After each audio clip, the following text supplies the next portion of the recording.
Alam kong aware na kayo doon sa accident sa ECETEX.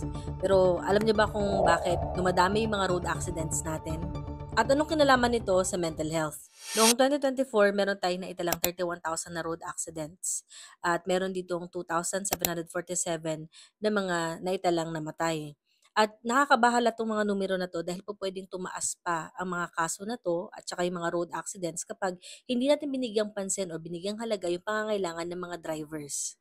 Doon sa nangyari sa ECETEX, syempre lubos tayong nakikiramay dun sa mga taong nawalan ng mahal sa buhay dahil hindi ito magandang pangyayari. Talagang pwede siyang nightmare ng kahit na sino sa atin. Sa mga hindi nakabasa ng article, masasabi doon na yung mismong driver daw ay nakatulog habang nagda-drive. Ito ay malaking indication na maaring pagod yung mismong driver nung nangyaring yun. At ito ay sumasalamin din sa mga nangyayari or sa buhay ng iba pang mga driver. Madalas sila ay stressed out, overworked, underpaid. Sa psychology, ang chronic stress ay pwedeng magdulot o makaapekto sa ating attention, sa decision making, at syempre sa reaction time or bilis ng response habang ikaw ay nagmamaneho. So, kitang-kita natin kung ano yung nangyari dun sa accident na yun mula dito. So, ito yung panawagan natin ngayon sa mga bus companies at sa industriya ng transportation. Mahalaga na bigyan pansin natin yung well-being ng mga drivers.